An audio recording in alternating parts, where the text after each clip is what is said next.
Welcome to Grace Today, a daily blog designed to encourage you and equip you with the Word of God. Let's begin.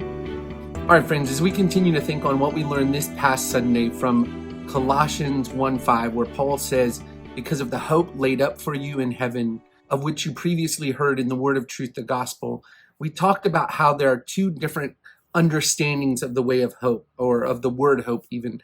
There is the objective understanding of that thing, that object which is hoped for, and then there is the subjective or the feeling of hope. And we talked about how we have an objective reality. We have something laid up for us in heaven that is sure, but understanding that, and that's what Paul is thanking the Lord for in this verse, but understanding that also produces in us this feeling of assurance or this feeling of hopefulness.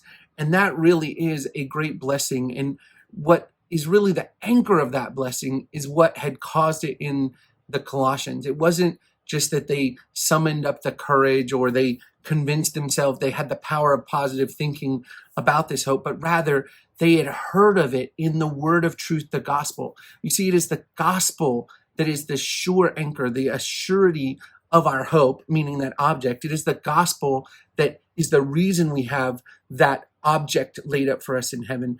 But it is also the gospel that gives us an assurance of that hope. It is the gospel that Christ has saved us, not of works of our own, but based on his graciousness and his righteousness being imputed to us by faith.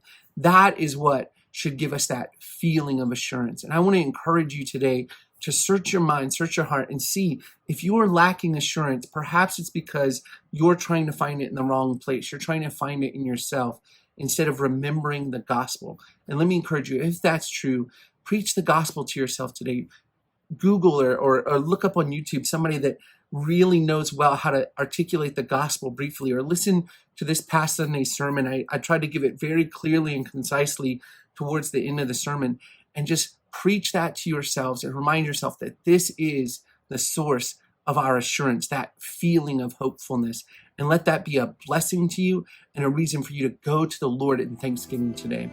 I love you, Grace Community. I'm praying for you. Have a great day.